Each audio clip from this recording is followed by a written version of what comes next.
श्रीमान् वेङ्कटनाथार्यः कवितार्किकेसरी वेदान्ताचार्यवर्यो मे सन्निधत्तां सदा हृदि यस्य वाक्कृतिपर्यन्ता इति राजसरस्वती तस्मै वेदान्तगुरवे भूयो भूयो नमो नमः।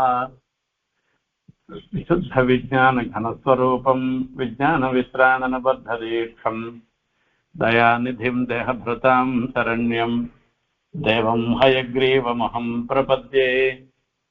श्रीवत्सचिह्नमिश्रेभ्यः नममुक्तिमधीमहे यदुक्तयस्त्रयीकण्ठे यान्ति मङ्गलसूत्रताम्।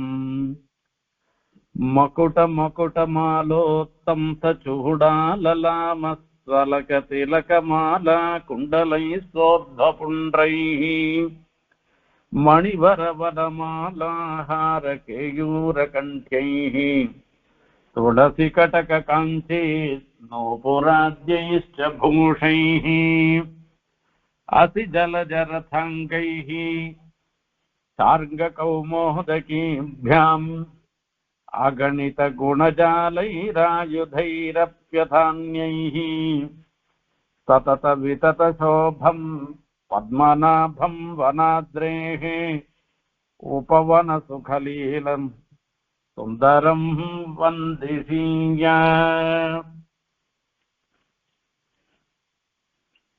அழகருடைய அனுபவம் எனக்கே ரொம்ப குறையா இருக்கு. இது 2-3 வாரமா இந்த புதன்கிழமை இன்னைக்கு உபன்யாசம் இல்லாத போயிடுச்சு. அதுவும் நாம இப்போ அந்த எம்பெருமானுடைய திருமேனி வர்ணனத்தை பார்த்துட்டு இருக்கோம். அந்த அழகருடைய திருமேனிய ஆழ்வான் அனுபவிச்ச ஒரு அத்தியுதமான ஒரு சன்னிவேசம். அப்படி இருக்கச்சே அந்த திருமேனி அனுபவத்துல போய் விச்சேதம் தடங்கள் வந்துருத்தேன்னு எனக்கே மனசுக்கு கொஞ்சம் கஷ்டமா தான் இருந்துருக்கு. இருந்தாலும் இது பிரமாணத்தினால, இப்படிப்பட்ட பிரமாணங்களால எம்பெருமான சேவிக்கிறோம். பிரமேயம் அந்த எம்பெருமானையே சாட்சாத்தா சேவிக்க முடியாத ஒரு பாக்கியம். இது போன வாரத்துல போகி திருக்கல்யாண உற்சவம் நடந்தது. இந்த மாதிரி அந்த பெருமாளையே சேவிக்கும்படியான ஒரு பாக்கியம் ஏற்பட்டதுனால நடுவுல நம்மளால இந்த அனுபவம் இல்லாத போயிடுத்து.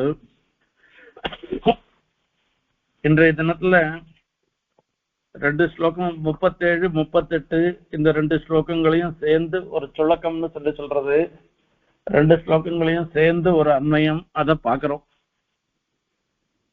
இதுக்கு முன்ன அந்த அழகருக்கு அலங்காரன்னே ஒரு திருநாமம் என்கிற ஒரு விஷயத்தை சாதிச்ச.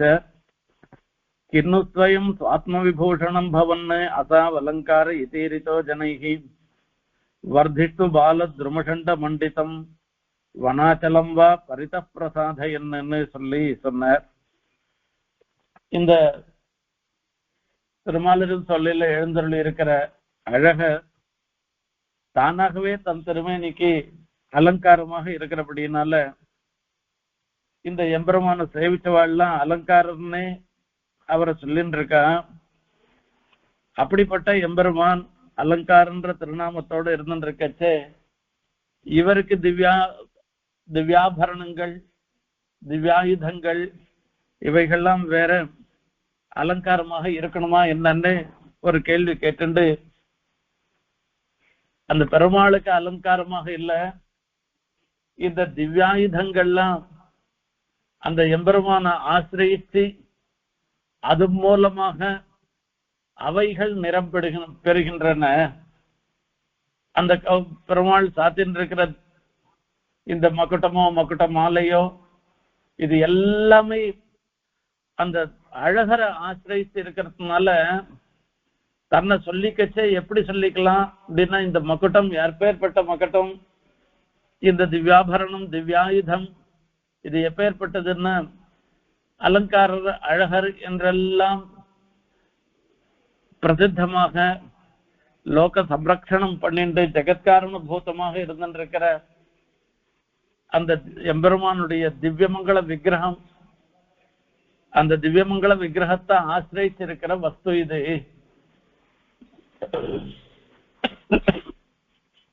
என்று இப்படி சொல்லிக் கொள்வதில் பெருமை அந்த ஆபரணங்களுக்கும் ஆயுதங்களுக்கும் இருக்கான்.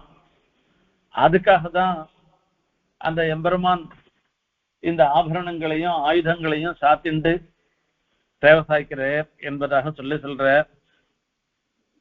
இப்படி இந்த ஆயுதங்கள் திருவாபரணங்கள் இவைகள் எல்லாம் நாம போட்டுட்டோம்னாக்கா சாதாரணமா என்ன ஆகும்னா உருத்தம் பெருசா கிலோவா எத்தனையோ சவரனா ஹாரன்லாம் போட்டிருந்தா கூட எவ்வளவு நாய் போட்டுன்னு இருக்க முடியும்? இது கழுத்தெல்லாம் வலிக்கும், உருத்தம் எல்லாம் பண்ணும். இப்ப இந்த திவ்யாயுதங்கள்லாம் எம்பெருமானுடைய அதி சுகுமாரமான திருமேனிய ஆசிரியிச்சு இருக்கச்சே மலர்மகள் கைவரிடம் பருபோதி திவந்தனன்னு சொல்ற அந்த பெரிய பிராட்டியார் பாத சேவனம் பண்றாளாம். அந்த பாத சேவனம் பண்ணச்சே உத்தரக்ஷணத்திலேயே பெருமாள் அந்த பெரிய பிராட்டியாருடைய எவ்வளவோ மிருதுவான திருக்கரங்கள் அதனுடைய ஸ்பரிசம் பட்ட உடனேயே செவந்து போயிடுறதான். அப்ப பெருமாளுடைய திருவடியும் திருமேனியும் எவ்வளவு மிருதுவாக இருக்கு, எவ்வளவு சுகுமாரமாக இருக்கு என்பதை நாம இதுல இருந்தே தெரிஞ்சுக்கலாம்.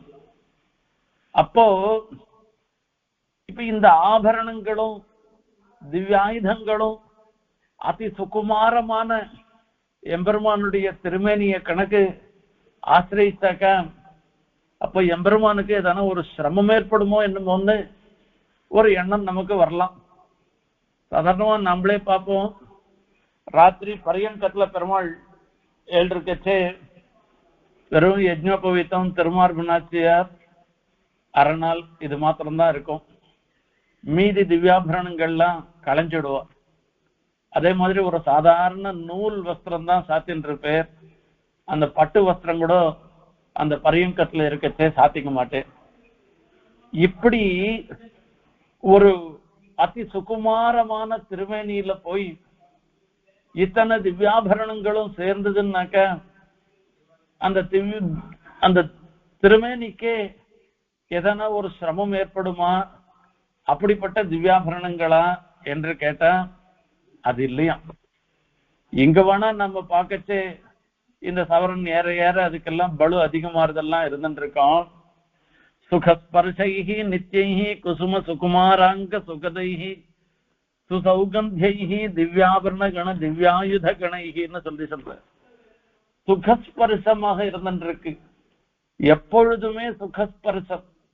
இது தாம்ப இதனுடைய ஸ்பர்சத்தினால சுகம்தான் ஏற்படுமே தவிர இதனால பெருமாள் திருமேனிக்கு எந்த விதமான வாட்டமும் ஏற்படாது. அந்த ஒரு புஷ்பம் மாதிரியாக ஒரு சுகுமாரம் ரொம்ப மென்மையானதாக இருந்துருக்கு. அந்த திருமுடியிலேருந்து திருவடி வரைக்கும் இருக்கக்கூடிய திருமேனிக்கு சுகத்தை கொடுக்கக்கூடியதாக இருந்துருக்கு. அனுகூல சுகம்ன்றது அனுகூலத்தையா வேதனையும் சுகம்னு சொல்றது. இது அனுகூலமாகவே இருக்கிறதாக இருக்கிற எப்படிப்பட்டதாக இருந்துருக்கிற இந்த திவ்யாபரணங்கள், இந்த திவ்யாபரணங்களோட அந்த எம்பெருமான் அலங்காரராக இருந்துருக்கிற அழகர் சேவை சாதிக்கிறார் என்று சொல்ற அந்த திவ்யாபரணங்கள்னு சமுதாயமா இது வரைக்கும் சொல்லிட்ட. என்னென்ன திவ்யாபரணங்கள் நாமெல்லாம் கூட பெருமாளை சேவிக்கிறோம். ஏதோ நிறைய சேவிச்சுருக்கு, நிறைய திருவாபரணங்கள்லாம் சாத்தின்னு இருக்கு என்று நாம சேவிக்கிறோம், அவ்வளவுதானே தவிர என்னென்ன திருவாபரணம் எப்படி எப்படி எல்லாம் சாத்தின்னு இருக்கேன்றத ஆழ்வான் அனுபவிச்சு தன்னுடைய அனுபவ பரிவாகமாக இந்த ஸ்லோகம் மூலமாக அழகர் எழுந்தருளி இருக்கிற அழக நமக்கு சொல்ல போறேன். அதுதான் நாம இப்ப பார்க்க போறோம்.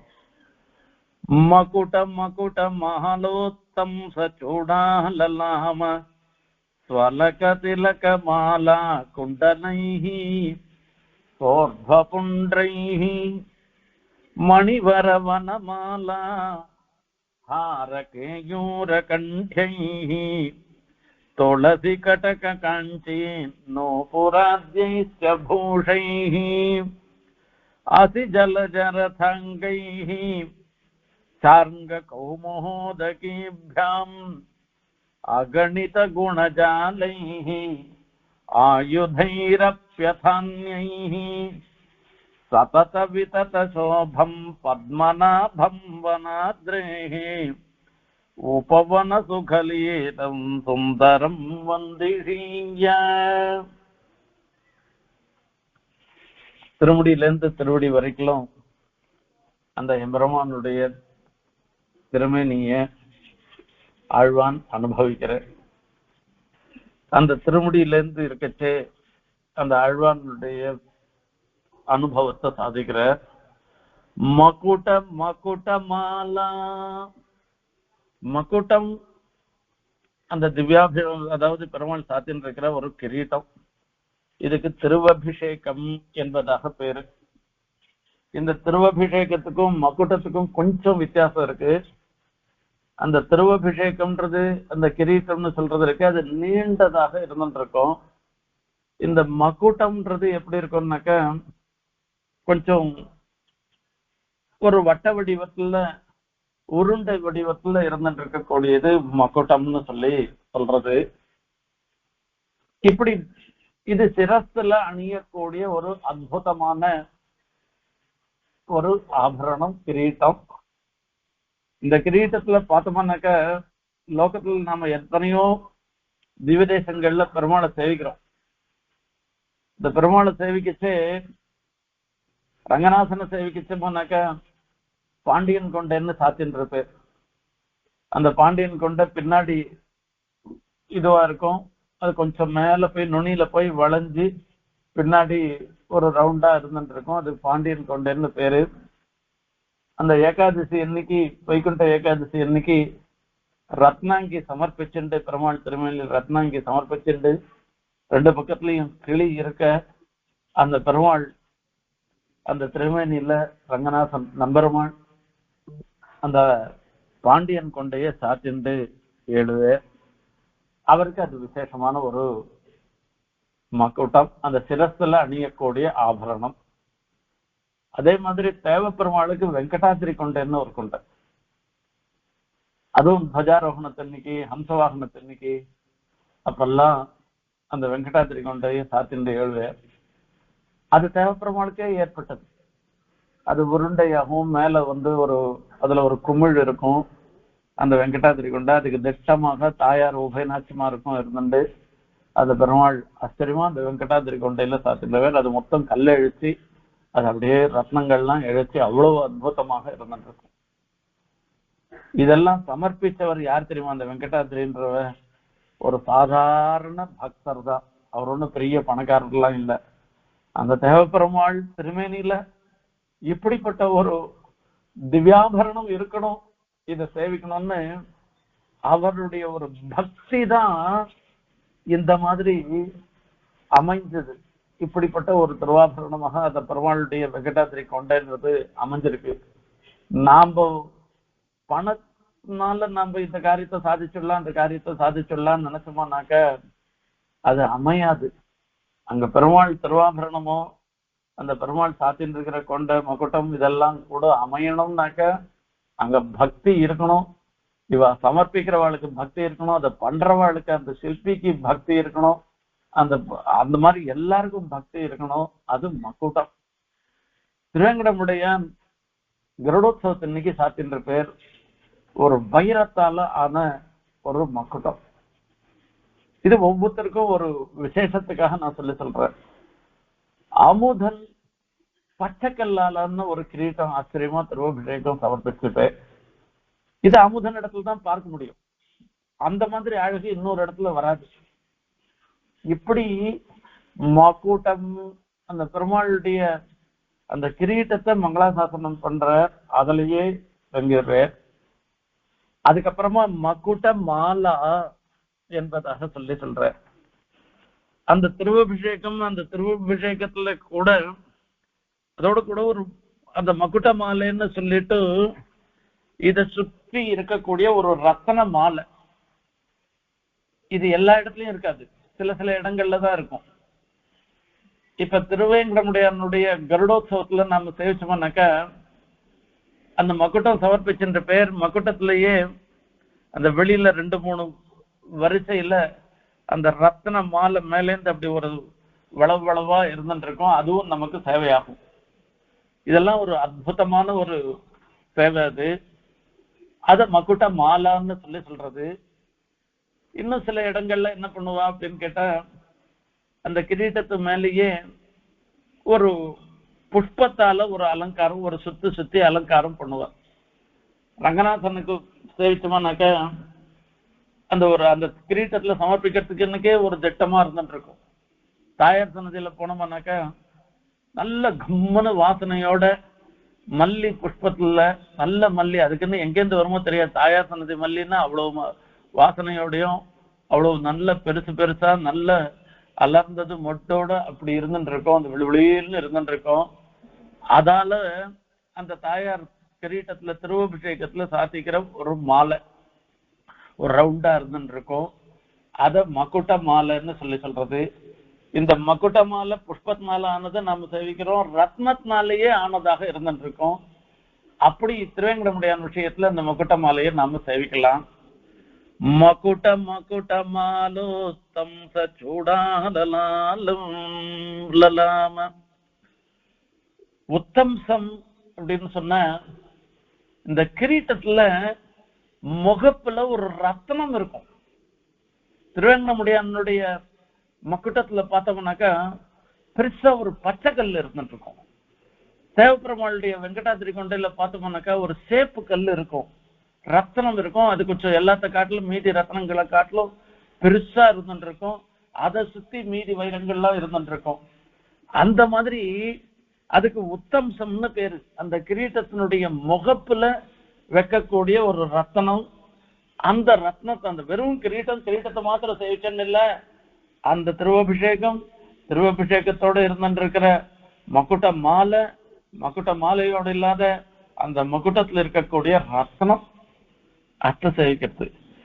மகுட மாலோத்தம் சூடாலலாம தொப்பாகாரம்னு சொல்லுவா.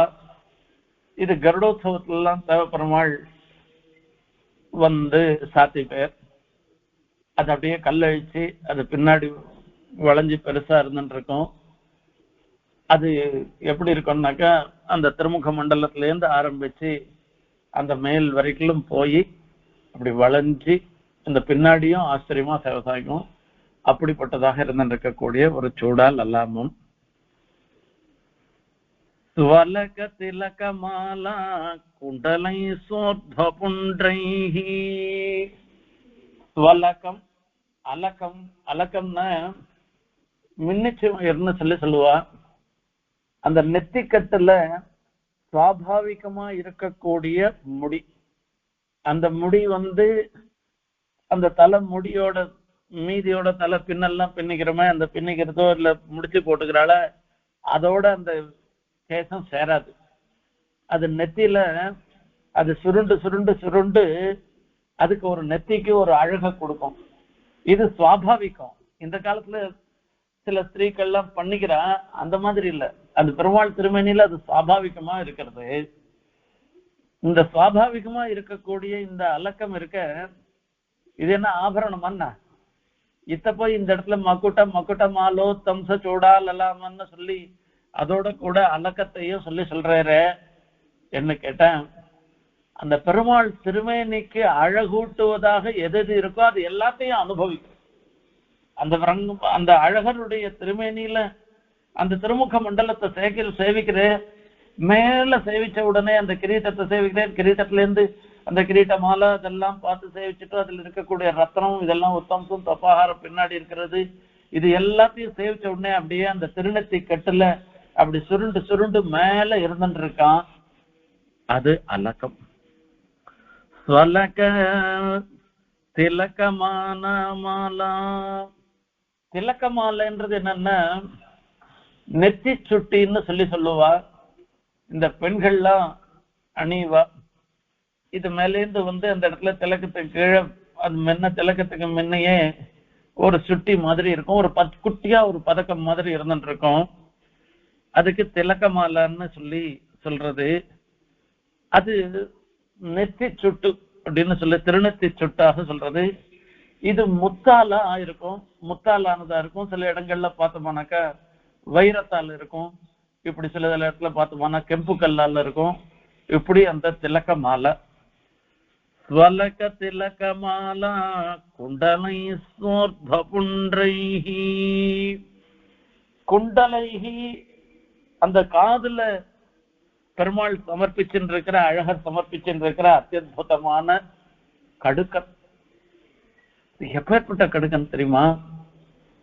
அப்படியே எங்கேந்து பார்த்தாலும் தூரேந்து பார்த்தாலும் பிரகாசிக்கும். அந்த தேவப்பெருமாள் கர்ணபத்திரத்துல ஒரு கடுக்கன் இருக்கும், வைர கடுக்கன்.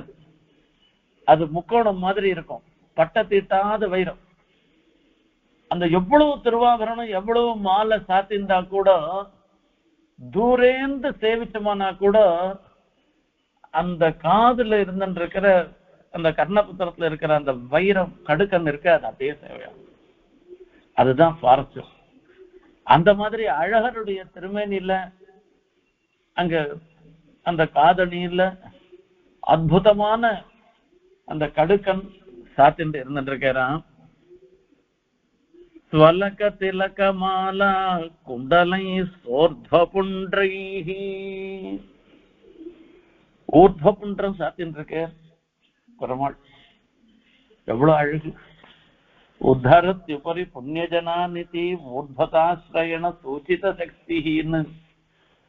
நம்மள மாதிரி இருக்கிறவாள் எல்லாம் மேல மேல தூக்கி விடுவதற்காக அந்த புண்ணியம் பண்ணி எம்பெருமான ஆசிரியக்கிறவாளுக்கெல்லாம் நான் தான் அவர்களை மேல தூக்கி விடுபவராக இருக்கிறேன்னு தெரியப்படுத்துற மாதிரி இருந்துருக்கா அந்த எம்பெருமான் சாத்தின் இருக்கிற ஊர்த்வ புன்றம். அந்த ஊர்த்வ புன்றம் அந்த திருமேனிக்கும் அந்த திருநெத்தி கட்டுக்கு ஒரு அலங்காரமாக இருக்கு. சோர்த்வ புன்றைஹி, அற்புதமான திருவன் காப்பு. இப்படிப்பட்ட திருவன் காட்டு அது சோர்த்வ புன்றம்னு சொல்ற. மணிவரவன மாலா ஆரகேயூர கண்டைஹி. அங்க திருமுக மண்டலத்துல இருந்து கொஞ்சம் கீழே இறங்கினோம்னாக்க கண்டியம்னு சொல்றது, அந்த அட்டிகைன்னு சொல்லுவா. இது கண்டாபரணம். அந்த கழுத்துல மாத்திரம் அந்த கழுத்தை சேர்ந்து அந்த நெருக்கமா இருக்கும். அதுக்கப்புறமா தான் பதக்கங்கள்லாம் சாத்துவா. அந்த பெருமாளுடைய திருக்கழுத்துல அணியக்கூடிய ஆச்சரியமான ஒரு கண்டாபரணம். அது சில இடங்கள்ல கெம்பு கல்லால இருக்கும், சில இடங்கள்ல பச்சை கல்ல கூட இருந்துட்டு இருக்கும். இது கண்டாபரணம் அற்புதமாக இருந்துட்டு இருக்கும். அது அப்படியே அந்த கழுத்தோட நிற்கும், அது கீழெல்லாம் இறங்காது, தொங்காது, அதுல டாலர்லாம் இருக்காது, எதுவுமே இருக்காது. அப்படிப்பட்ட ஒரு ஆச்சரியமான ஒரு விஷயம் அது. மணிவர வனமாலா, மணிவரம். இன்னும் கொஞ்சம் கீழே இறங்கினாக்க பெருமாள் திருமார்புல ஸ்ரீகௌஸ்துபம், அற்புதமான ஸ்ரீகௌஸ்துபம். எத்தனையோ திருவாபரணம் இருந்தாலும் கூட பெருமாள் எத்தனையோ பதக்கங்கள்லாம் சாத்தின்னு இருப்பேர், மகரகண்டி சாத்தின்னு இருக்கார், எல்லாம் இருந்தா கூட அந்த கௌஸ்துபம்ன்றது இருந்துட்டு இருக்க, அது ரொம்ப விசேஷமாக கருதப்படுவது. ஏன்னா ஜீவனுக்கு அபிமானி தேவதையாக இருக்கிறதுனால அந்த நம்ம மாதிரி பக்தால பெருமாள் தன்னுடைய ஹிருதயத்துல வச்சுட்டு இருக்கார். நாமெல்லாம் நினைச்சுட்டு இருக்கோம் நமக்கு அந்தரியாமியாக நம்மளுடைய ஹிருதயத்துல பெருமாள் இருந்துட்டு இருக்கேன்னு. அந்த பெருமாள் அந்த ஜீவனை தன்னுடைய ஹிருதயத்திலேயே இருக்கும்படியாக பண்ணிருக்கார். பெரிய பிராட்டி எப்படி அந்த பெருமாளுடைய திருமார்புல இருந்துட்டு இருக்காளோ அதே மாதிரி பெருமாளுடைய திருமார்புல இந்த ஸ்ரீகௌஸ்துபம் சேவை சாய்க்கிறது. அந்த ஸ்ரீகௌஸ்துபத்தை சொல்றார் மணிவர என்பதாக. வனமாலா, வனமாலா வைஜெயந்தின்னு சொல்றது. இந்த வனமாலன்றது இந்த காட்டு பூக்களால ஆன ஒரு மாலை. அது நீண்டு இருந்துட்டு இருக்கும், திருவடி வரைக்கும் வரும், அவ்வளவு பெருசு இருந்துட்டு இருக்கும், நீண்ட ஒரு மாலை. இதுக்கப்புறமா ஹாரம். இந்த ரங்கநாதனுடைய பகல் 10 உற்சவத்தை சேவிச்சவாளுக்கெல்லாம் தெரியும். 5 வடம் முத்து ஹாரம் சமர்ப்பிச்சுருக்கு ரங்கநாதன். இந்த பகல் 10 உற்சவத்துல சாத்திண்டு 7 அந்த பெருமாள் திருநெற்றி சுட்டு, கலிகத்துரா, சந்திரன், சூரியன், இப்படி ஹாரம், ஒரு நாளைக்கு விமான பதக்கம், அந்த ரங்கநாதனுடைய திருவாபரணங்கள்லாம் கூட அற்புதமான திருவாபரணங்கள். அதில் பார்த்தோம்னா ஹாரம்ன்றது இருந்துருக்க, ஒரு வடம் வடமா வருது இருக்க, அதெல்லாம் ஹாரம்னு சொல்றது. அது 5 வடம் முக்தாலான ஹாரம். சில சமயத்துல பார்த்தோம்னா தத்துவ முக்தா கலாபம்னு சுவாமி தேசிகன் சாதிச்சிருக்க, அந்த முக்தா கலாபம் இருக்க முத்துலான 5 சரம்.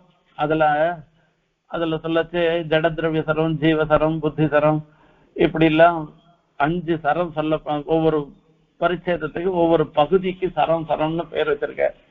அந்த மாதிரி அங்க ரங்கநாதன் நான் நினைச்சுப்பேன். நானு அந்த சுவாமி தேசிகனுடைய தத்துவமுத்தா கலாபத்தை தான் சிக்னிஃபை பண்ற மாதிரி, தத்துவமுத்தா கலாபத்துல 5 சரம் இருக்கும் இல்லையா, அந்த மாதிரி 5 வடத்தோட பெருமாள் முத்து சமர்ப்பிச்சுருக்கார், முத்து மாலையை சமைச்சுருப்பார். அந்த மாதிரி அழகர் சமர்ப்பிச்சுருக்காராம் முக்தாஹாரத்தை. கேயூர கண்டைஹி, கேயூரம் தோல்வளைன்னு சொல்றது. இந்த தோல்லேந்து இந்த அந்த முட்டி முழங்கைக்குள்ள இருக்கக்கூடிய ஒரு பிரதேசத்துல பெருமாள் சமர்ப்பிச்சுக்க கூடிய ஒரு திருவாபரணம். கேயூர கண்டைஹி துளசி கடக காஞ்சிஹி நூபுராத்யைஸ்ச பூஷைஹி. துளசின்றது திருத்தழா, வனமாலையோட கூட திருத்தழாய் மாலை அது ஒரு தனியா இருந்துருக்கு, அது ஒரு சாரசமாக இருந்துருக்கு. அந்த பெருமாள் திருக்கைகள்ல கடகத்தை சமர்ப்பிச்சுருக்கார், கை வளைகளை சமர்ப்பிச்சுருக்கார், காஞ்சி ஒட்டியானம் சமர்ப்பிச்சுருக்கார் பெருமாள். அது ஒட்டியானம்னு சொல்லுவா. இதே புருஷாள் பெருமாளுக்கு சொல்லச்சே நாம சொல்லச்சே அதை அரண்யான்னு சொல்லுவா, அரணால்னு சொல்லுவா. எப்படி நூபுரம் கீழே திருவடியில வரைச்சே தண்டை சமர்ப்பிச்சுருக்கு. காஞ்சி நூபுராத்யைஸ்ச பூஷைஹி.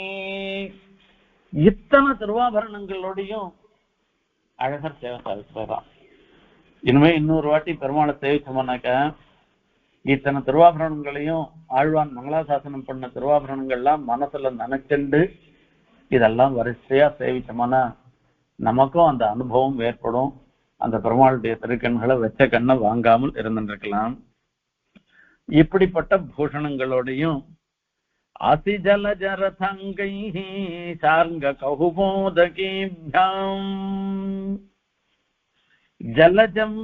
ஜலத்திலிருந்து உண்டானதாக இருந்திருக்கிற பாஞ்சஜன்யம்ன்ற சங்கம். அந்த பாஞ்சஜன்யம்ன்ற சங்கத்தை பெருமாள் சமர்ப்பிச்சுருக்கு. ரதாங்கம்னு சொல்றது சக்கரமாக சுதர்சன்ற திருவாழி. சார்கம் அந்த எம்பெருமானுக்கே ஏற்பட்டது. இத பஞ்சாயுதங்களையும் சமர்ப்பிச்சுண்டு அமுதன் சித்திர தேருக்கு எழுந்துருவே. ரொம்ப ஆச்சரியமாக இருந்துருக்கும். அவர் சார்ங்கராஜன் பேரு, அவருக்காகவே ஏற்பட்டது சார்கம். அந்த சார்ங்கத்தையும் சமர்ப்பிச்சுண்டு சார்ங்க கௌமோதகீப்யாம், கௌமோதிக்கின்றது கதை. அந்த கதையோட கூடயும் அந்நைஹி அகணித குணஜாலைஹி, இப்படிப்பட்ட எத்தனையோ குணங்களை உடைய திவ்யாபரணங்களை வரேன். நானு துளசி எடுத்து வரேன். அர்ச்சனை பண்ணா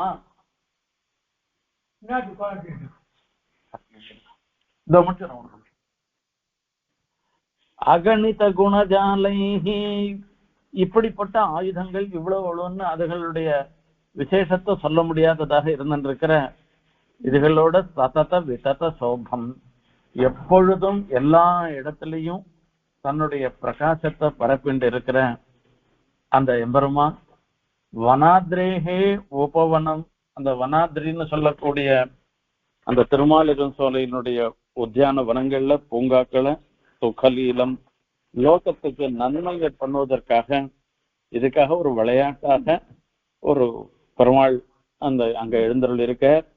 அவர் பத்மநாபன், லோகத்தெல்லாம் படைச்சதாக இருந்திருக்கிற தாமரையை தன்னுடைய உந்தியில, அதாவது நாபியில உடையவராக எழுந்தருளிருக்க சுந்தரம் வந்திஷீய அந்த அழகரை சேவிப்பேனாக என்பதாக இந்த இடத்துல இந்த 2 ஸ்லோகங்களால சொல்ற. இது ரொம்ப நாள் கழிச்சு நமக்கு அந்த அழகருடைய அனுபவம் நமக்கு கிடைச்சிருக்கு. நாமளும் அந்த அழகருடைய அனுகிரகத்துக்கு பாத்திரமாகணும்னு பிரார்த்தனை பண்ணிட்டு விடைபெறுகிறேன். மகுட மகுடமாலோத்தம் சூடாலலாமஸ்வலக திலகமாலா குண்டலை சோர்ப புன்றைஹி மணிவர வனமாலா ஹாரகேயூர கண்டைஹி துளசி கடக காஞ்சி நூபுராத்யைஸ்ச பூஷைஹி அசி ஜலஜரதாங்கைஹி சாங்க கௌமோதகீभ्याम् அகணித குணஜாலைஹி ஆயுதைரப்யதான்யைः சதத விதத சோபம் பத்மநாபம் வனாத்ரேः உபவன சுகலீலம் சுந்தரம் வந்திஷீய. கவிதார்க்கிக சிம்ஹாய கல்யாண குணசாலினே ஸ்ரீமதே வெங்கடேசாய வேதாந்த குரவே நமஹ.